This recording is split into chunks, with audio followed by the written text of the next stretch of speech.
Welcome to Be Hero Fights. I'm Tom. And I'm Brian. And we are here to discuss Or fuss. over two hotly debated, highly related topics. Last week, we did something a little different. We went live for a little while with a podcast convention, the Pod VCOM Spring Break Edition. Which was fantastic. And thank you guys for everyone that watched us live. And thank you guys from the convention for having us out there. It was so much fun.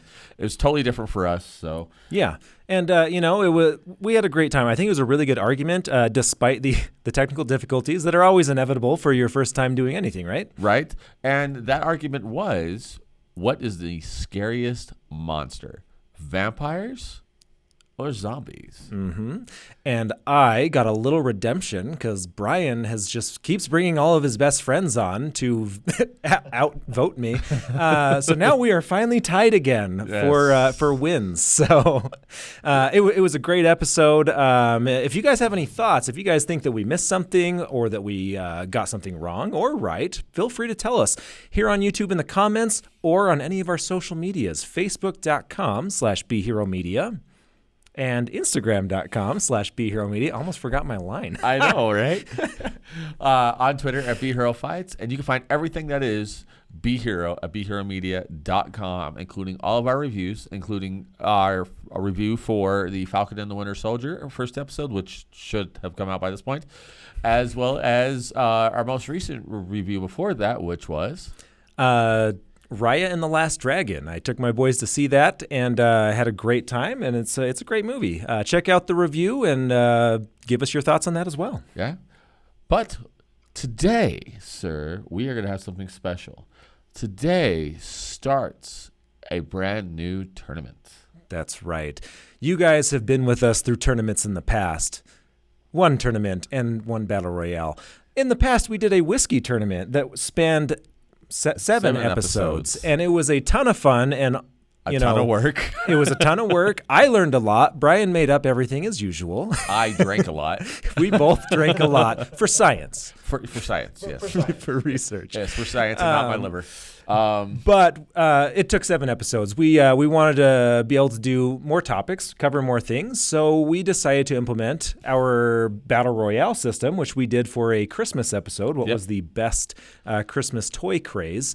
But now we want to come back and have another tournament in Battle Royale format with one of the greatest topics, I think, this is one of the things I'm most excited about. Honestly, probably on the top list of all time, the best villain of anything ever. Probably the most known villain of anything. Yeah.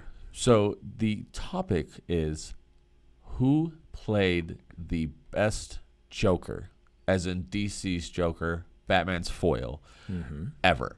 And we're not just talking live action. We're talking animated. We're talking any medium that had an audio cast member to play them. That's right. There's been primarily eight people that have played the Joker.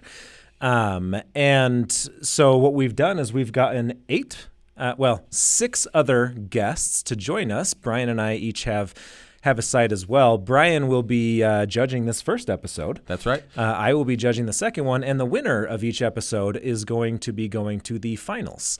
And they will be winning a free, very awesome, that is upside down, boy. A free shirt. They're going to be winning our first Be Hero shirt. Danny has worked very hard to get that going for us. We're very excited. So this is going to be really, really awesome. So today's episode, the 4 Jokers that we're going to be focusing on for our 4-person free-for-all Battle Royale is going to be Cesar Romero, Mark Hamill, Jack Nicholson, and Zach Galifianakis. Cesar Romero, of course, played him in the Batman 66. Yep. And then Mark Hamill in the animated series, in the Arkham games. Yep. A variety of things. He also played him on every extension of the animated series as well, including Batman Beyond. Yep. Jack Nicholson in the first Tim Burton Batman. Yep. And Zach Galifianakis, a lot of people don't even realize that he played the Joker, but Lego Batman. That's correct. Before we dive into this debate, though, there's a couple comments that we want to go over just from one of our a couple episodes ago, from WandaVision versus The Mandalorian. Yeah, and don't worry, guys. We'll make this quick. We only have a couple off these. Yeah. So first off, Showboys Podcast, you guys know them and love them, big friends of the show. They said, yeah, like we talked about in Discord, WandaVision takes the cake for me. Nothing against The Mandalorian, of course. Yeah, and I totally agree. Again, that was a fantastic fight we had with the Scene Snubs. So go back and watch that. It was a very hard fight. We learned lots of things, such as me and Tom can't be on the same team. But we also learned... We are the best frenemies. Yes. But with WandaVision, it was just such a fantastic show. And that actually aired, or was recorded, before the finale. And if you have not gotten to see all of WandaVision, you should, because you're a horrible human being if you haven't. Agreed. But also, The Mandalorian's fantastic as well. So go back and watch both of those. Yeah. So that being said, our other comment today also comes from another podcast. A Bit of Pod says, WandaVision, the first season of Mandalorian was better than the second season. IMO. I'm too old to understand what IMO stands for. I might offer. Oh, thank you. And I thought it was in my opinion. Yeah, I think it's in my opinion. Oh, well, I'm an idiot. It kind of, honestly, I might offer in my opinion, those are kind of synonymous. My version's more sophisticated. Back off. Now I don't feel so bad. Anyhow, it's very much agreed. Like I said, WandaVision was good. And yes, Mandalorian was really good. And I think the second season was better once they found their stride and figure out what they were doing for The Mandalorian. So we'll have to see how it goes to the third season. Yeah. But with all that being said, let's go ahead and introduce today's fighters. Yes. Welcome, everyone. Go ahead and introduce yourself and where you're from. Let's start up my top left on my screen here, which will be Mick. Hey, what's going on, everybody? I am from thescenesnobs.com. I'm Mick Manhattan, the Scene Snob himself. Back again. Love you guys. Love fighting with you guys, especially. And happy to do it again tonight over the best Joker, Mr. Cesar Romero. So with that being said, everybody go check out the scenesnobs.com channel. We have 26 shows live and pre-recorded that are aired daily. Right on. All right. And then next, joining us for the first time. Which Joker are you fighting for? He said Cesar Romero. Oh, I missed that. My bad. Good job listening, sir. I can barely hear. But joining us for the first time on my left podcast-wise screen is Haley. Hey, everybody. My name is Haley the Brave. I am the host and one-woman show of the 30 Nerdy and Thriving podcast. And I will be fighting on behalf of the iconic Jack Nicholson in Tim Burton's Batman. And I'm happy to be here, excited to battle it out. I'm not one to get to collaborate too often as I run a solo podcast. So it's good. It's good to be with you guys and looking forward to having some fun today. We're excited to have you. And, I've actually been following you on Instagram for a while. You've got some great cosplay as well. So if you're not following already, definitely check out Haley and 30 Nerdy and Thriving. For sure. All right. And then last, on my bottom right, Jeremy. My name is Jeremy Clark. I'm the host of a podcast called The Nerdy Niche. You can find us on any of your favorite podcasting platforms. Just search The Nerdy Niche. And then I'm also starting a new podcast where I play D&D. It's called Into the Elements. So check that out. I am arguing on behalf of the Joker, Mark Hamill. He's not the best Joker. He is the Joker. And I'm looking forward to having some fun today. Right on, guys. And then myself, I will be judging all of this round. So I'm not fighting on behalf of anybody. But Tom. I am fighting on behalf of Zach Galifianakis. Definitely the best Batman movie ever made, Lego Batman. And definitely one of the greatest Jokers. And I would dare say I think I've got this in the bag. All right, so really the fight's between you three. Hey, what is this? What kind of mutiny?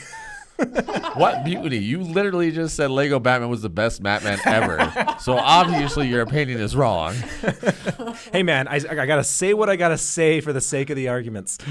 So But before we jump into this, guys, we're actually going to go ahead and give everybody their time to shine. So before we do round one, we're going to go ahead and let Mick go over his podcast one more time, and you guys will see a trailer about his podcast right after that, okay? So go ahead, Mick.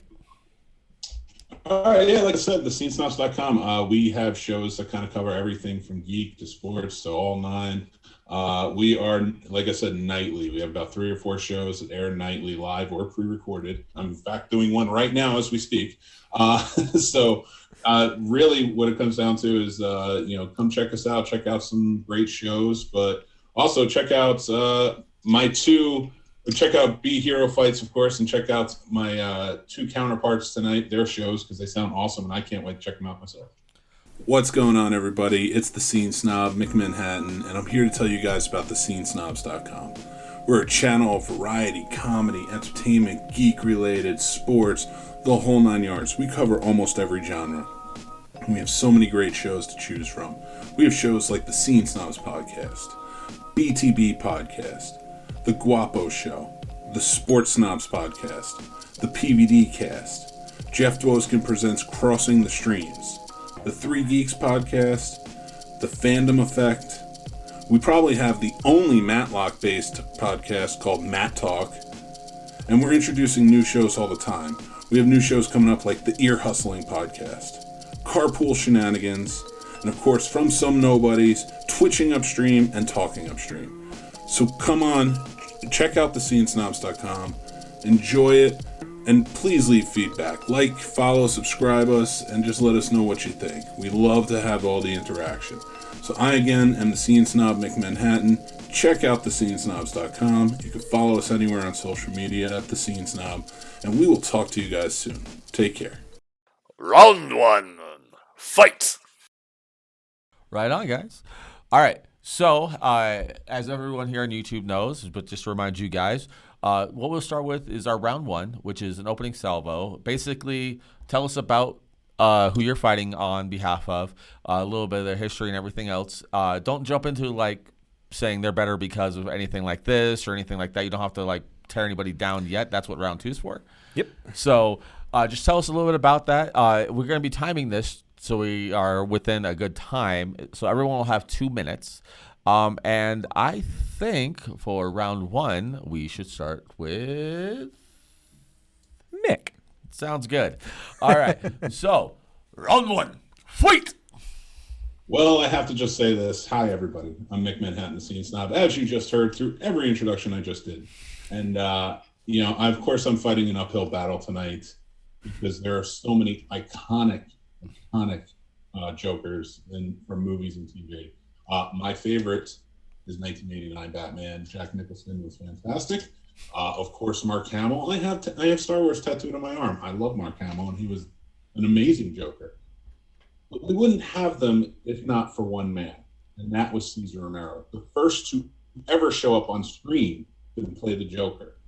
So I am, of course, defending the OG right there. Cesar Romero was the Latin lover in most movies in the 40s, 50s, 60s, until he took the role of the Joker. Before that, he had nothing to go on.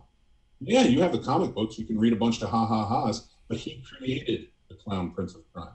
And everyone else has continued what he started. In fact, the comic books in the 70s took a turn from the TV show, and the Joker became more of who he was after the Cesar Romero play. So in this opening argument, I don't really know that it can be an argument. Cesar Romero was the original. He was the Joker that started it all. Yeah, you get renditions from over the years from all different types. But Cesar Romero was the blueprint. He was the foundation that created. So everyone else from that point on may have put a little bit of a spin on it, but they all took something from him. And that's why he is the best Joker. All righty. Good job on that one. And yeah, the whole 20 seconds left. All right. I'll go next. All right, so Zach Galifianakis. So his version of the Joker, again, was from Lego Batman. Absolutely hilarious and definitely wildly underrated from Brian. It is a hilarious movie. I absolutely adore this movie. I think that it does a wonderful job at parodying while also paying homage and respect to these characters. Now, Zach Galifianakis, why is his the best? Because while he is kind of silly, and the concept that he's going for is, all this relationship dynamic with Batman, he's still very true to character. The thing about the Joker is he is someone that everyone fears. Even much more powerful villains are terrified of him. And he is able to just cripple the most menacing people the world over. And that cannot be seen better than when he gets sent to the Phantom Zone. And even the likes of Sauron and Zod and everyone that's in the Phantom Zone. Of course, like, we're going into like different universes, but they had that ability. They bring in all these crazy supervillains. Jason and like the skeletons of Jason the Argonauts, the Velociraptors from Jurassic Park, the flying monkeys from the Wicked Witch of the West, Tyrannosaurus Rex, Lord Vampire, the Mummy, Swamp Creature. So many things. All of them bow to Zach Galifianakis' Joker, and he follows them into battle to destroy Gotham City and take down the Batman. You can't tell me that there is a better rendition of the Joker than that. He hits all the bases. He laughs. He makes jokes. He's clever. He's smart, and he makes everyone bow to him. Alrighty, it was very compelling. All right. So then we'll start off with Haley. All right. So, born in 1987, child of the 90s, there is no other Joker than Jack Nicholson's Joker. It was many of our first encounter seeing the Joker on the big screen, and his chemistry with Michael Keaton's Batman has yet to be matched in any other portrayal of the Joker and Batman. These two iconic supervillain, superhero facing off against each other. And Nicholson's Joker, more so than any other, has a believable and engaging backstory. He doesn't hate Batman just for the sake of hating Batman. He actually has a reason to seek revenge against our hero. Jack Nicholson happened to already have an incredible smile. He already had the face of the Joker before any prosthetics or makeup were added. So that alone made him the perfect fit for the role. The other big thing that really sells Nicholson's Joker is that, yes, he is chaotic. Yes, he's evil. Yes, he will kill without remorse, but he's also fun and funny, and he enjoys the chaos, and he brings the character of, the clown prince of chaos. He brings that to life. He embodies that. And to me, he's the perfect blend of funny and crazy. And without that iconic bat dance, we would never have gotten a lot of the other renditions of the Joker to follow. So to me, it's no contest. Far and away, Jack Nicholson is the best Joker there is. Very true statements. In fact, when you said the bat dance, all of a sudden that popped in my head, and I just started giggling. I totally forgot about that. Oh, I mean, I would never have thought of Prince being a perfect thing for Batman until then. Sorry, not fighting. All right, Jeremy. In 1989, how old were you guys? Because I remember cutting school to go see Batman, and you. I would have been really the perfect choice. I would like 7, 7, 8. I'm up against something here. Yeah, I've been right around there, 7 or 8, about the time it came out. I'd have been like 3, just a measly stroll to the local theater. Yeah. All right. So, first thing I want to say is most of the Jokers I would have argued for are on this episode. Jack Nicholson is great. Cesar Romero was obviously the first. I do like the Lego Batman. So I absolutely agree with all the things you guys have had to say. Having said that, though, for most 90s kids, like he just said, we were 2 when that movie came out. The one that everyone actually remembers is Mark Hamill's Joker. As a fan of the comics like I am, when you read the comic books, you hear Mark Hamill in your head. He is the voice that you think of when you think of the Joker. He's the best blend of the clown prince of crime who just wants to, buzz your hand with a joke thing or, explode something into confetti, and the one who will straight up kill you without remorse. He is the best combination of both serial killer and clown that the Joker has ever produced.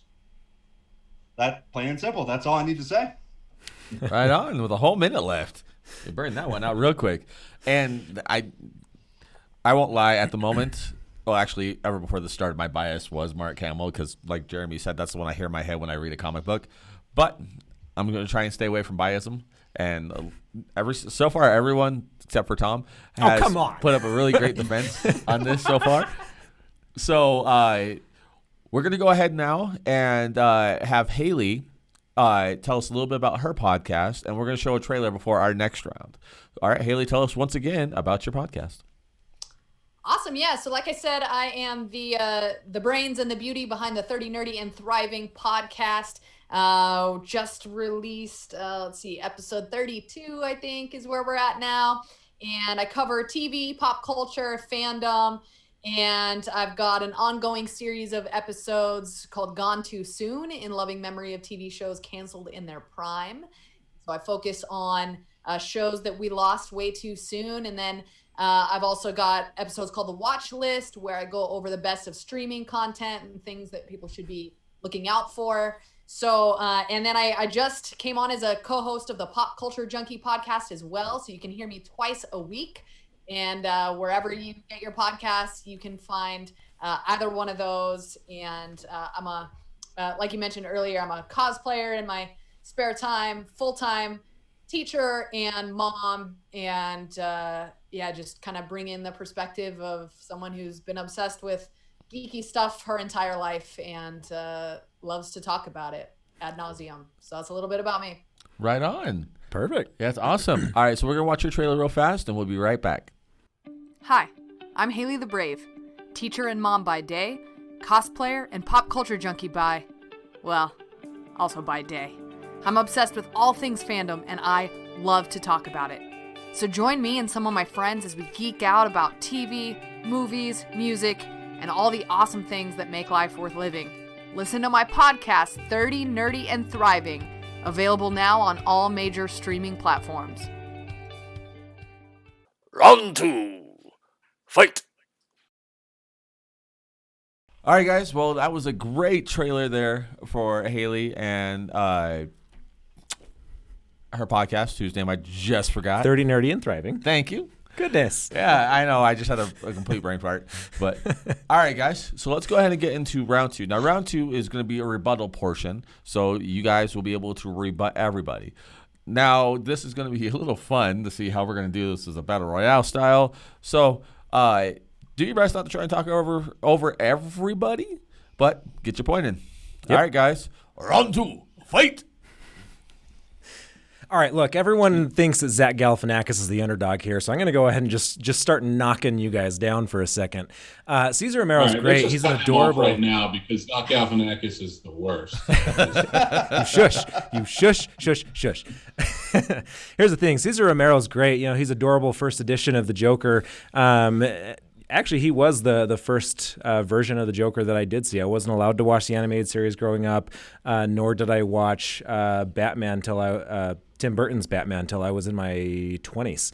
Another great episode of what Tom was not able to do as a child. Yeah, that happens every episode. So before you continue, what Joker is that Lego? What does it look like? Which Joker does it look like? It looks like the one from the animated series. That's right. Which looks like. But here's the thing: all three of yours look like Cesar Romero. Zach Galifianakis' Joker is the funniest. Period. Yeah, but he's actually trying to be funny. He is. Because it's probably he worth a Google. He gets trumped in his own movie. Like, he's not even the best villain in the movie. Like, not even the funniest in the movie. I disagree. For a guy called the Joker, he's not really even the funniest. When I think about Lego Batman, I think about Michael Cera as Robin and nothing else. let's even grant he is the funniest. That's only like one small part of who the Joker is. He has the Joker turned up to 11, but the psychopath is like a 1, maybe a 2.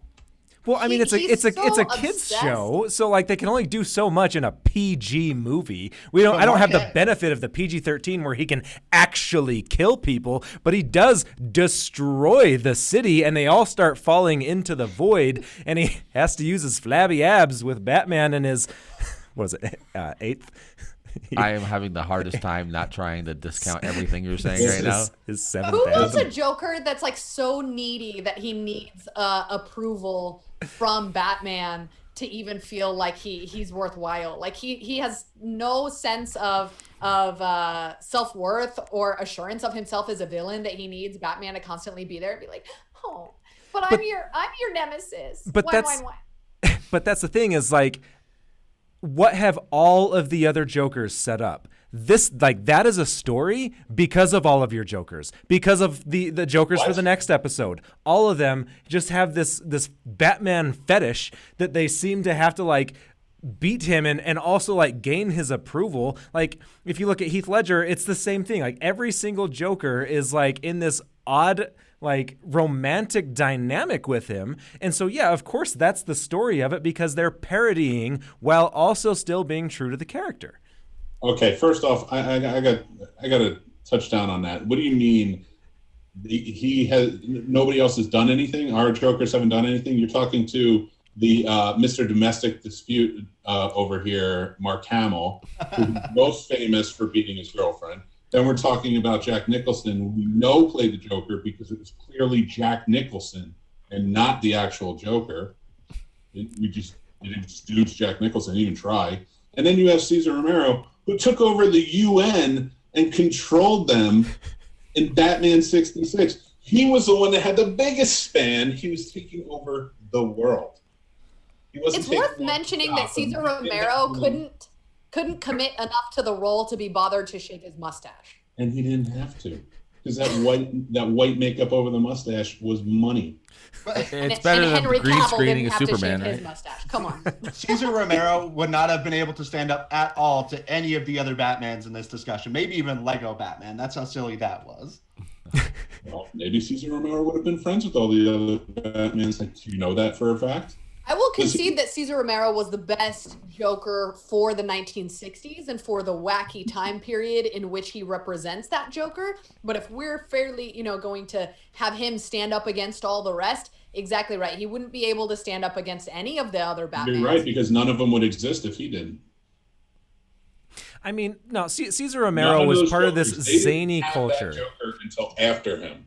There were every Joker that you guys are defending right now exists because of him. The comic books existed. You can't say that like a TV show. Look at the comic books from before the 60s, before the show started.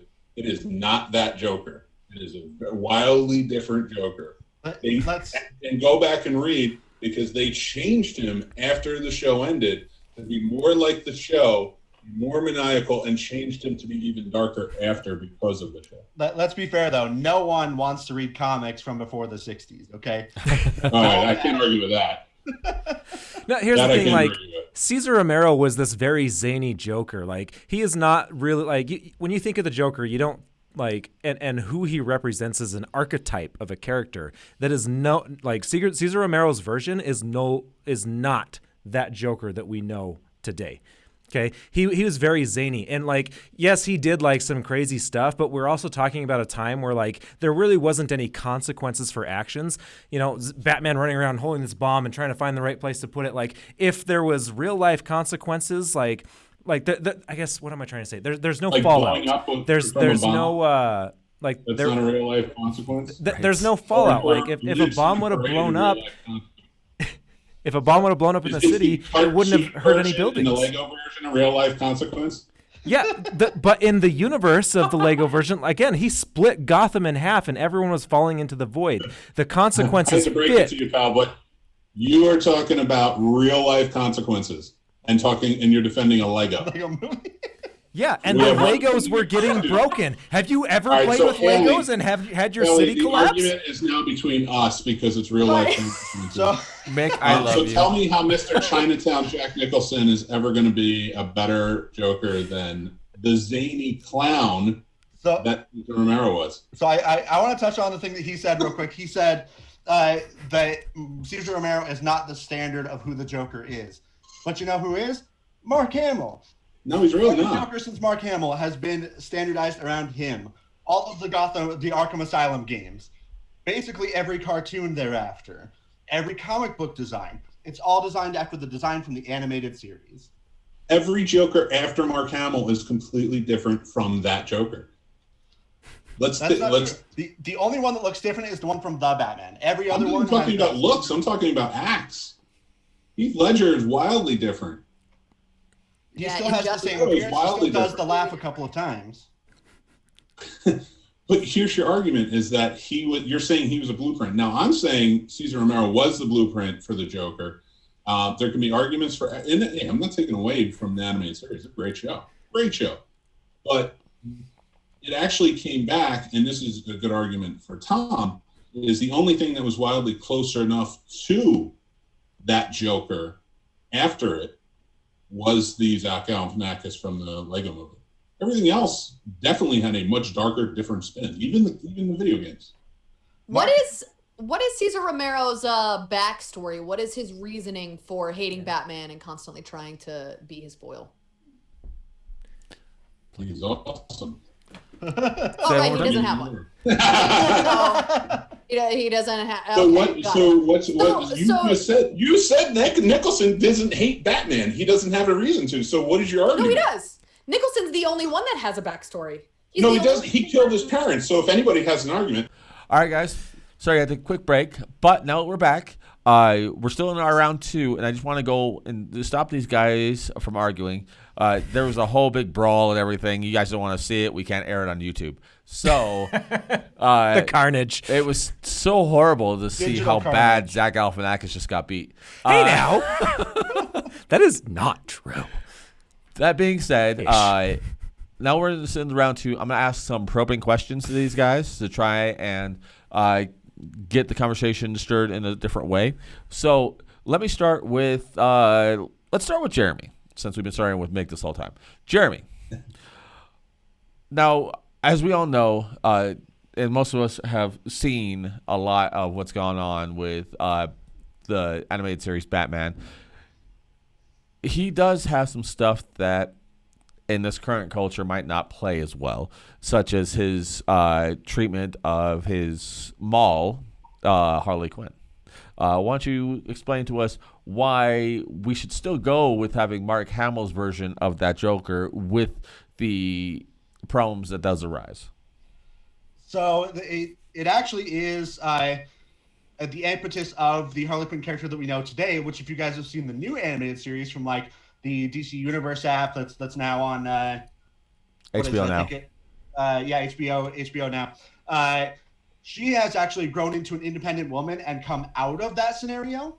So it's actually a really interesting lesson for women coming out of abusive relationships and learning to love themselves and to be, their own woman and to get over those traumas. So yeah, the Mark Hamill Joker is really bad, but I think it also is an interesting lesson in, what can happen coming out of an abusive relationship. so we should phrase Harley's change on his abuse. No, but you totally coming out I of mean, the you have to have an abuse. impetus to start a change, right? I guess. Exactly. As So the you- lone female in this discussion, let me contribute that you don't need to celebrate an abuser for a woman's ability to own his abuse. Of course, that's not what I mean. What I mean is we can take that and then understand where it went since then and appreciate the story as a whole. You have to have a bad guy, which nobody has said anything about Joker being anything but a bad guy. No one is praising him for being good, but it is a very interesting story to see it evolve over the years. And obviously his bad behavior is the impetus for that. So it is a really cool story to see grow. And so I think that's how we can sort of justify his behavior with Harley, is that it is the terrible impetus to a better story. You're making me like Zach Galifianakis again. I actually do have something to say about Mark Hamill's Joker. While I agree that he is a wonderful, iconic version, the real reason why he is, though, is because he really was the first to do voice only. It is a lot easier to be a voice actor than an in-person actor. I know this doesn't help necessarily Zach Galifianakis' version, but the reason why people, hear his voice in the comics is because, again, he was the first voiceover where as a child you could watch, where parents weren't worried about cartoons nearly to the same effect that they were, the live action movies that had been present at that time. And especially a lot of, I just think about, I remember my parents talking about the Batman 66, with Cesar Romero and everything. And it was just like, they had nothing but roll their eyes at it, what a silly show. But it's like, kids are watching cartoons. So he's got an iconic version, but there have been other animated versions of the Joker that have brought forth very interesting and compelling versions of the Joker. Look at Troy Baker, who was the Joker for Batman Assault on Arkham. That was a wonderful version of the Joker. Just because Mark Hamill did it first, that doesn't necessarily mean that there aren't other people that are just as interesting and just as compelling. Also, I forgot who did it, but the guy who did it in the Dark Knight Returns Part 1 and 2 were very interesting and compelling versions of the Joker as well. And I think that if it had been anyone who was the first to be the voice actor for the Joker, we would just be revering him. So I don't think I can give it to Mark Hamill just because of that reason, because again, he was the first, but that doesn't mean he was the best. Real quick I'm going correction. to jump in on that. I got to jump in on that really quick. Okay. In that when we saw Mark step into the role of a villain in the DC universe as the trickster on The Flash, it was not nearly as iconic and not nearly as well done as his voice, because you don't see the Joker and you don't even see the trickster. You see Mark Hamill and you see Luke Skywalker. And so to me, if you're getting into a well-rounded, full portrait of the Joker, it can't be Mark Hamill because at least 60% of the work has been done for him through animation. Yeah. Hey, talk to any voice actor and you'll know that it's actually harder to portray a character only with your voice. You don't have your body language. You don't have your facial expressions. All you have is your voice. So it's actually harder to portray a character with the accuracy that he did without any of your physical features doing it for you. But I think Haley just refuted that point before you even made it by saying when he did a live action villain in The Flash, it didn't work. That's also because he's much older and they basically put him there because he's Mark Hamill. Oh, you're ageist now? Get out of here. All right. So let's not. Sorry, go ahead. I was just going to say, one thing I will argue, Tom, on is the Batman 66, the television show. I, grew up in a time where reruns, and that show was important to a lot of kids, and it was introduced by parents. I did not know a lot of parents to be like, oh, this is stupid. A lot of parents, connected with their kids back then with Batman because people were so into, Batman was huge in the 80s. You've not been to Utah. There's only... I only have one point to say about that. That if that was true, that show would not have destroyed Adam West's career for the better part of 40 years. You're comparing. No, that's. So I understand it's a different character, but again, because people didn't think that he was in on the joke, so that show, Adam West because people couldn't take that show seriously, it destroyed Adam West's career. Okay, so yes, there are obviously examples of people that adored it, but I think you're very wrong on this point because he was seen as Batman. He long did Batman. He went to show up as Batman at different openings and things like that because people only saw him as Batman. There was an interview. I saw an interview with Adam West where he talked about how it did destroy his career, and it wasn't until he just owned it and decided, fine, I am the silly Batman that you guys think I am. And it was at that point that he became relevant again. So again, it did, and he has come out saying that it destroyed his career. He became relevant again because of Family Guy. Let's be serious. I'm just saying his words. His guys, let's bring it back in. All right. So real quick, I got two more probing questions, one for each of you guys, so I want you guys to go through this pretty quick. All right. So first, Haley, with Jack Nicholson's portrayal of the Joker, it's different than what you would get on any other version of it, including the story that they had him essentially be Joe Chill, where he kills the parents of Batman. Why do you think you went with, or we would go and see that version of Jack Nicholson's Batman done that way and not the traditional story? Well, I think, as I kind of alluded to before, one of the things that's missing in some of the other portrayals of the Joker is that lack of a backstory and a compelling reason as to why Batman hates the Joker and vice versa. And so by having, in this particular instance, having the Joker kill Batman's parents and be a gangster right out the gate, like he was already a bad guy kind of from day one, and then being thrown in the vat of toxic chemicals and all of that kind of stuff, it gives the Joker more of a compelling reason to have this relationship with the Batman and a more compelling reason for Batman to hate him. Also, I think it points out the fact that prior to the chemical reaction, Jack Napier was not necessarily schizophrenic and, suffering from mental illness. He was just kind of a bad gangster guy. And in a lot of the other portrayals of the Joker, we get this guy who's kind of evil for the sake of being evil and wants to watch the world burn, but there's no real reason for it. Particularly, again, not that we're debating this one, but Ledger's Joker is one of those where it's like he has no reason to even be the way that he is. But in the case of Nicholson's Joker, you really get to see the transformation of this character from common thug criminal to kingpin once the mental illness takes hold and schizophrenia takes over. And I think it makes, again, the bat dance, dancing to Prince twice. I mean, no one else did that.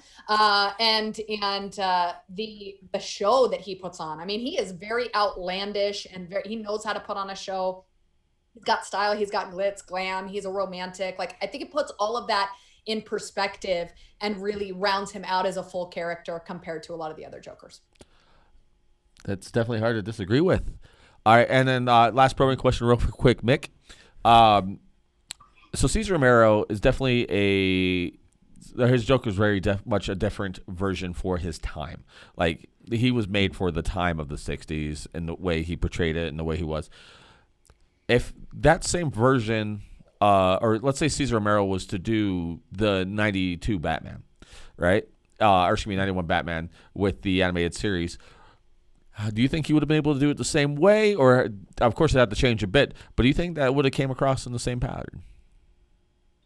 Listen, I know you're the judge. I know you're going to take. But that is a very unfair question. Here's why. Every Joker we are arguing for is a product of their time. Mm-hmm. Every character is a product of their time. In the 60s, we needed a Joker who could go up against the Batman that was.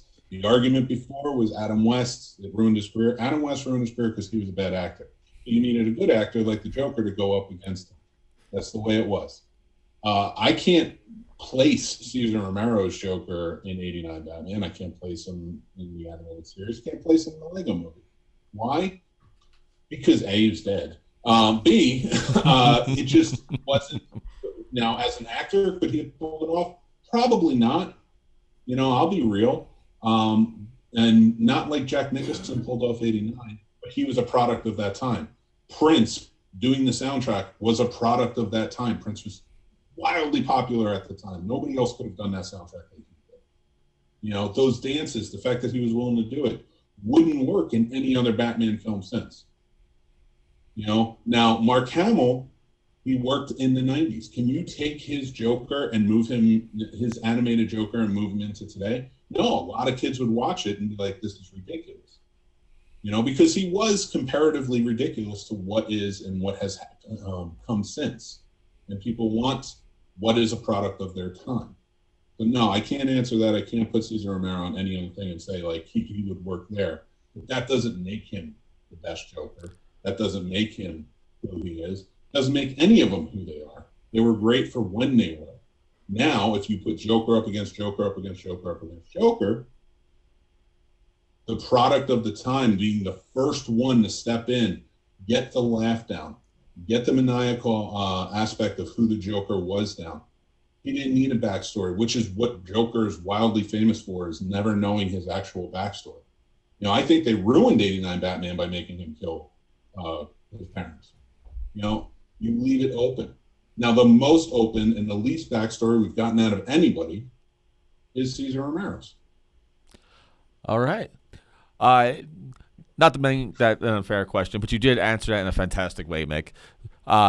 So, lastly, Tom. Okay. You have no chance. So we're going to go ahead and move on to final thoughts. If nothing else, let's be honest. I have done the best at taking everyone down. So I like how I had to defend domestic abuse, and then you guys got like, oh, he's a product of his time. Hey, listen, we got to put the argument up, man. That's Yeah, where exactly. You got to remember, though, Jeremy. I did the best I could. I said it at the top of this, like I'll get the fruits. I said at the top of this, like Mark Hamill's right up there for me right now. Like he was to begin with this, so I needed to bring it down to an even level.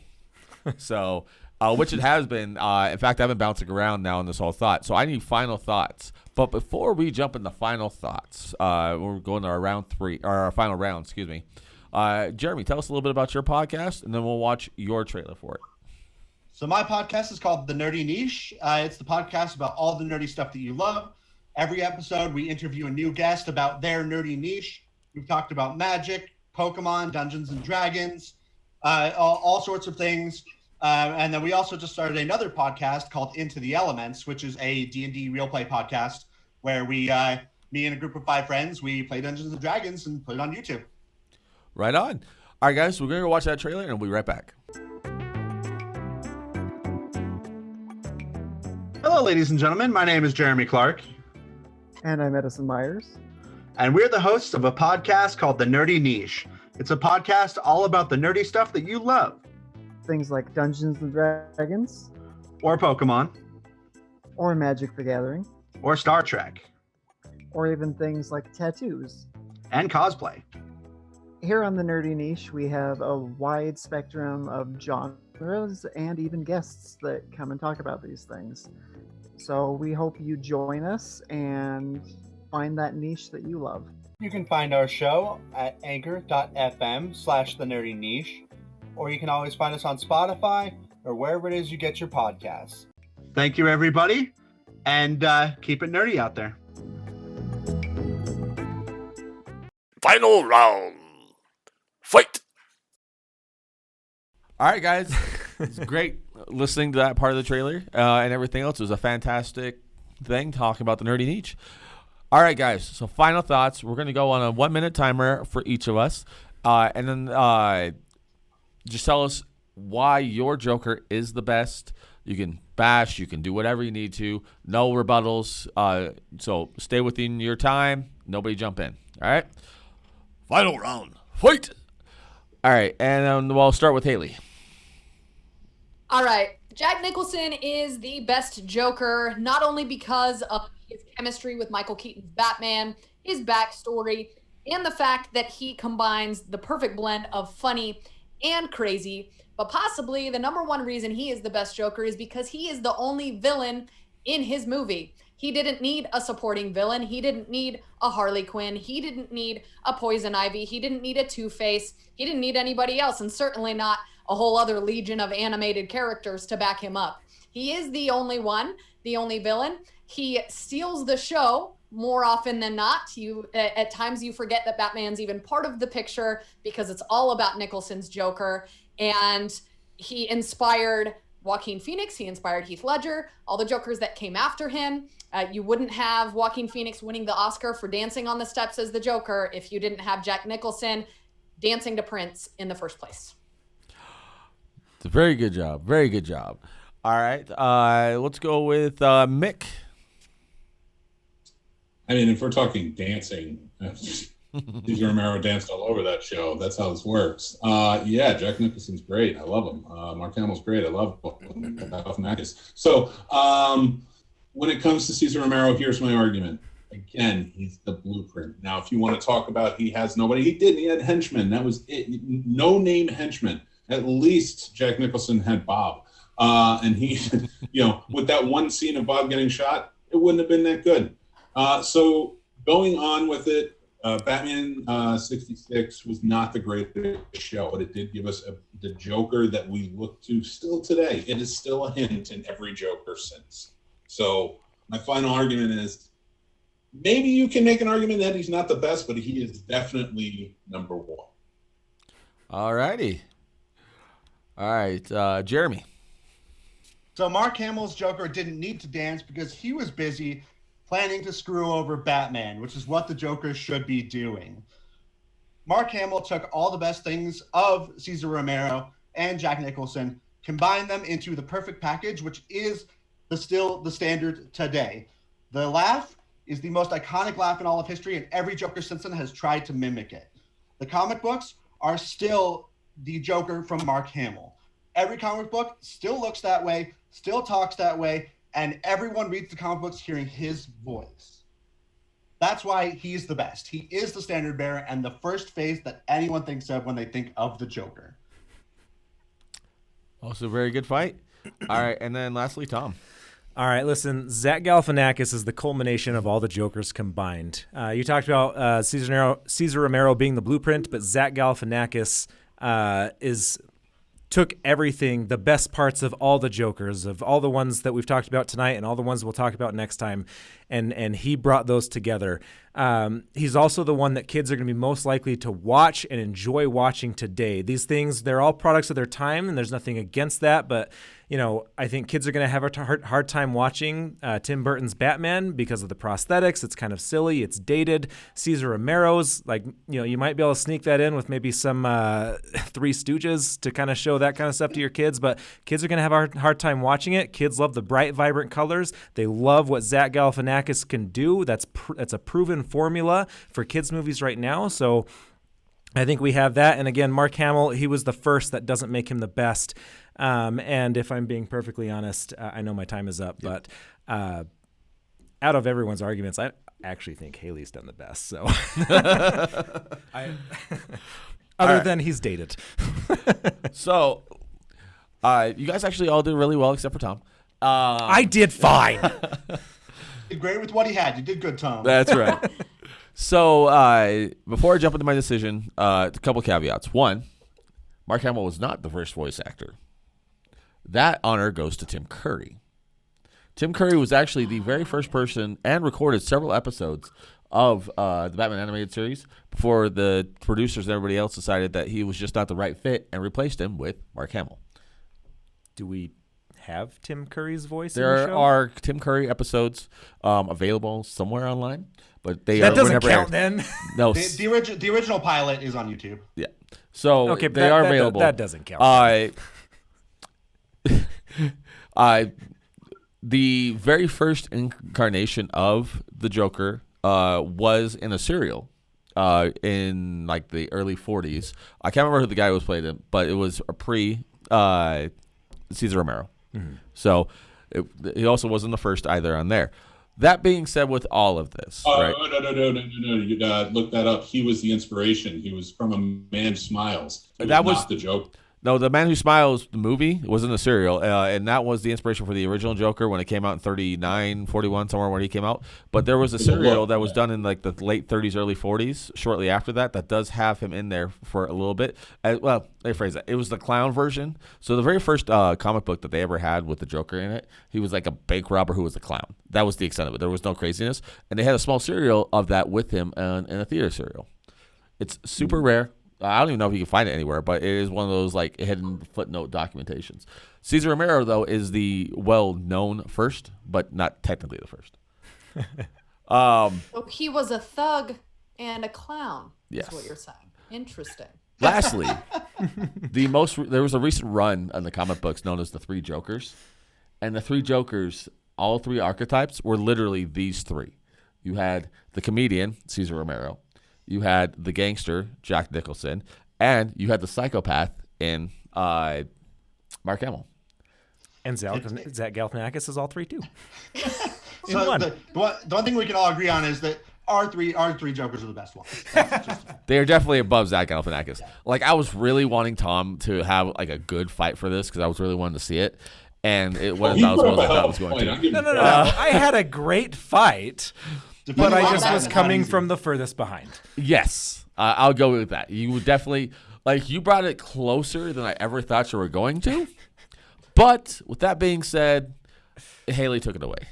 So it is Jack Nicholson by a hair's length. Honestly, both Mark Hamill, who already started up high for me, and Cesar Romero came right up close to it. But right there at the end, it was Jack Nicholson. I got to think it was probably the Bat Dancing Prince that pushed it over the top for me, honestly. Congratulations. Have you on ever getting seen? the night Yeah. off. Have you ever danced with the devil in the pale moonlight? Because I have. Now, whatever happens, you have to win the finals. That's Yes. all that this is now. Yes, Got it in definitely. the bag. All right, guys. So we're going to go next week with 4 more Jokers to see who goes up against Haley for the final and to win the first ever Be Hero Fights t-shirt. Yes, the first merchandise. So next week, the 4 Jokers are going to be Jared Leto, Heath Ledger, Cameron Monaghan, I don't know if I pronounced that right, and Joaquin Phoenix. You did. It is Cameron Monaghan. Okay, good. All right, guys. So subscribe now. Hit the little notification bell and everything right here. Also, follow us everywhere on our social medias, as well as everywhere you can find the podcast. And our social medias are Facebook.com/BeHeroMedia, Instagram.com/BeHeroMedia. that'll also be on Twitter at Be Hero Fights, and everything that is Be Hero at BeHeroMedia.com. Now, don't forget to follow these guys right here. They had a great fight with us. So one last time, where can we find you guys? Let's start with Haley. Yeah, you can find my podcast, 30 Nerdy and Thriving, and find me on Instagram at 30 Nerdy Thriving or on Twitter at 30 Nerdy Pod. All right, and Jeremy, where can we find you? You can find me on the Nerdy Niche podcast. You can find that at Anchor FM/The Nerdy Niche or on any of your favorite podcasting services. You can also see me on YouTube. Just search Into the Elements, and you can watch me play some D&D. Right, and lastly, Mick. Just head over to thescenesnobs.com. We got everything there. You can go check us out. Follow us on social media. Thanks. All right, guys. Before we wrap up, a couple of quick announcements, or I guess housekeeping business. We have joined Showboys on Discord. So if you guys want to banter with us, fight with us, test your skills with arguments, head over to the Discord. Links are going to be in the description. They're all over our social medias. So you can talk with us. We're going to be starting streaming video games, and you can banter with us while we play online. It's going to be a great time. Also, Showboys is starting their Falcon and the Winter Soldier companion series next week. Make sure you check that out. They did a great job with the Mandalorian companion series. And WandaVision. And WandaVision. So definitely make sure you keep up to date with them. If you guys have any facts to correct, hit us up in the comments on the social medias that we already talked about. If you guys want to be part of the show, hit us up. We'd love to have you. We're always looking for guests and judges to join us. Yep. So, guys, we say this every time, and we will say this again. As always, fight on. Fight on. All right, guys. We'll catch you next week.